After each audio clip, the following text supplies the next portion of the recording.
Hello everyone, Twan Michelle here, Narcissistic Abuse Recovery Coach and Mental Health Therapist. And today I am here with a viewer's question. I think it is an excellent question, as all of them are. So I am doing a series where, at least on a weekly basis, I am answering some of your questions via video. So I'm going to read the question. This question is from a month ago. So I am trying to catch up and going through the questions and answering them as quickly as possible. Some of them I will answer, of course, in the comment section, and then others I will be making videos about those.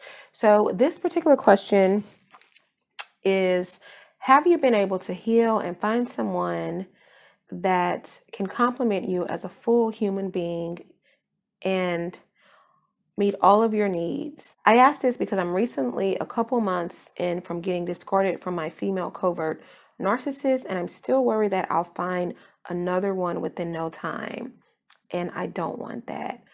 This is an excellent question for so many reasons. There's so much in here, so much to unpack, so many different levels here. So let's start with the first question. Have you been able to heal and find someone that complements you as a full human being and meet your needs? Let me tell you that I have, okay? And I'm going to tell you a little bit about what this relationship is like. The narcissist and I split up in 2016. And I've done a lot of work on myself. I've been in recovery. I've been in therapy. I've been doing a lot to heal. That's the most important thing. So I wanted to make sure that I was healed before getting into another relationship. Now, that doesn't mean you're going to be completely healed and you're not going to have any triggers and you're not going to have any regressions or setbacks. That is normal. Once you have gotten yourself out of a relationship with a narcissist, you are going to start to notice a lot of symptoms that may be consistent with like a post-traumatic stress disorder. You might have high anxiety. You might have depression. You might have a lot of fear, a lot of paranoia. Your self-esteem is going to be shattered. You're going to have problems sleeping. I mean, so many different issues associated with narcissistic abuse that you're going to experience. And it is nearly impossible to just jump into another relationship with all of that going on. If you do that and you don't do the healing work, you're going to be projecting a lot on your new partner. You're going to be bringing a lot of those unresolved wounds into that current relationship, and it's definitely going to be a strain on your relationship, and it's going to have a negative impact. So you want to make sure you've done some work and you've got some healing under your belt. I don't believe you have to be completely 100% healed. What does that mean anyway, when recovery from narcissistic abuse is an ongoing process? But it means you need to have enough awareness of yourself. You need to have done some grief work. You need to have a lot of understanding about narcissists in general and red flags. You need to know what your triggers are. You need to know how to deal with them. You need to know how you ended up with a narcissist in the first place, which is going to be something that I'm going to address, because I think that is a part of one. I think that is one of the answers to a part of this question here. So make sure that you've done a lot of work on yourself. Now, I married my current husband in 2019. So I was 3 years out of my narcissistic abusive relationship, and I was 3 years into recovery. So by the time I dated and then married my current husband, because that was not a long drawn out process either, but by the time I married my current husband, I felt like I had a pretty good understanding of myself and what I needed to do to have a healthy relationship, which I also had to learn that. What does a healthy relationship look like? I wasn't really sure. I had not seen that. I had not experienced that. I can't say that my current relationship, my current marriage is completely healthy, but it's the healthiest I've ever had. Every marriage, every relationship takes work. Now, I think that my partner accepts me as a full human being.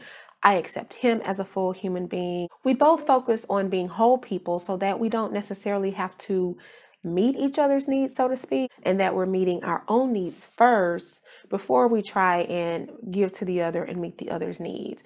Because what can happen if you don't do that is that you can kind of look for the other person to validate you and to make you feel a certain way, make you feel happy, make you feel good about yourself, to help with your self-esteem. And that's not really what a romantic partner is supposed to do.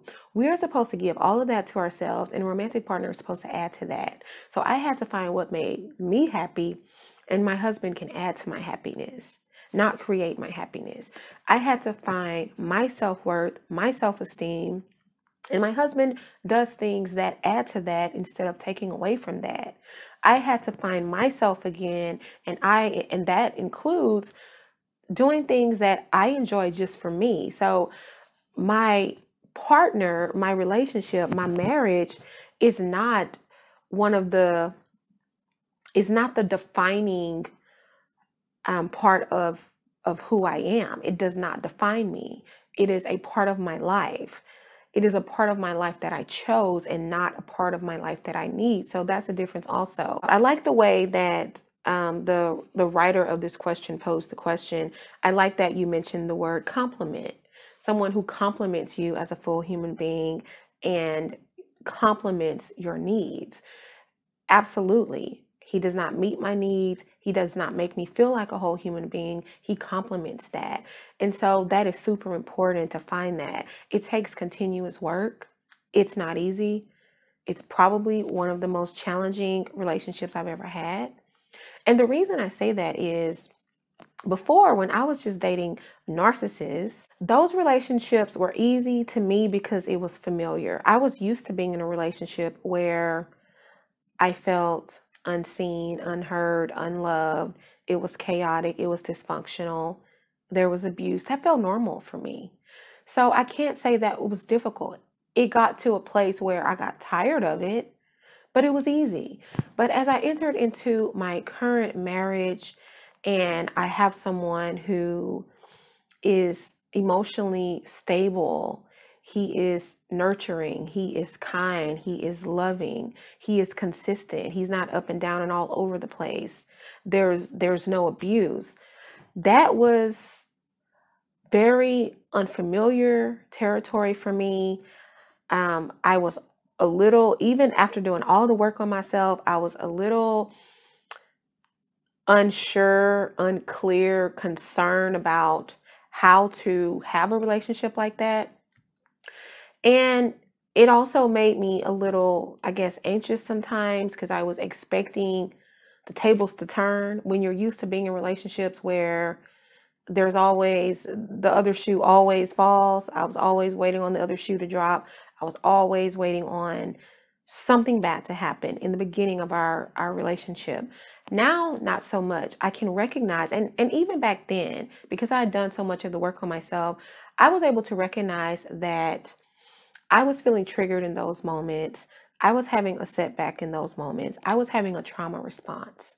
So when I was feeling afraid that something bad was going to happen, he's not going to stay this nice for that long, and just thinking all of these negative thoughts, I was able to recognize that and counter that and substitute my thoughts with more positive, neutral, and realistic types of thinking, which is, yes, there are going to be ups and downs in this relationship, but that doesn't necessarily mean this man is going to turn into an abusive partner as the rest of them have. So you have to keep doing the work. And please know, I am going to make a whole video on this topic, that your first healthy relationship after narcissistic abuse or after a narcissistic relationship is going to be difficult, really difficult. So all the work that you've done on yourself is great, but you're going to need to keep doing that work so that you don't regress and go back to your trauma responses, which has been your way of coping and surviving in interpersonal relationship. And then the last part of this question was, or it's a comment, that I'm a couple months in from getting discarded from my female covert narcissist, and I'm worried that I'll find another one in no time. Well, I would just encourage you to spend some time working on yourself. If it's only been a couple months, maybe it's not a great idea to just jump into another relationship. Maybe you want to spend some time just with yourself, dating yourself, loving on yourself, getting to know yourself, recovering from all the things that you've experienced with that covert narcissist, so that you don't end up in another situation like that. One of the reasons we end up with narcissists over and over again is that we're not aware of what it is about ourselves, our past, our own traumas, our lives, our way of thinking, our way of behaving, our low self-esteem that keeps leading us to these people over and over again. Now, it doesn't mean it's your fault. And I have a question about that. And I have a video about that, which I'll also link. It's not about fault. It's not your fault that you are with a narcissist. But there are things that you may have experienced in your lifetime that need to be addressed and looked at and changed so that you can find yourself drawn to more healthy partners. Now, if you are someone who says, well, I had a good childhood, I had a good upbringing, I didn't really have a lot of traumatic experiences in my life, I don't know how I ended up with this person, because that happens too. Most of the time that's not the case, but sometimes that happens. If that is the case, then you have nothing to worry about. You got snowed by someone. These people are skillful at manipulating, and now you kind of know what to look for. So pay attention to red flags. But if you can look back at your previous relationships and you see similar patterns, go all the way back to your childhood relationships. What were those like? What was the relationship like with mom and dad? What was their relationship like? What did you witness with them? What were those dynamics like? What were those interactions like? Is there anything in your past related to relationships that has led to you feeling self self-doubt, that has led to a lack of self-worth, a lack of self-love, a lack of self-confidence? Another thing is that these people, these narcissists, can point that out, in a crowd. They know when someone is vulnerable. They know when someone has a low sense of self, a low sense of self-worth, and they will prey on you.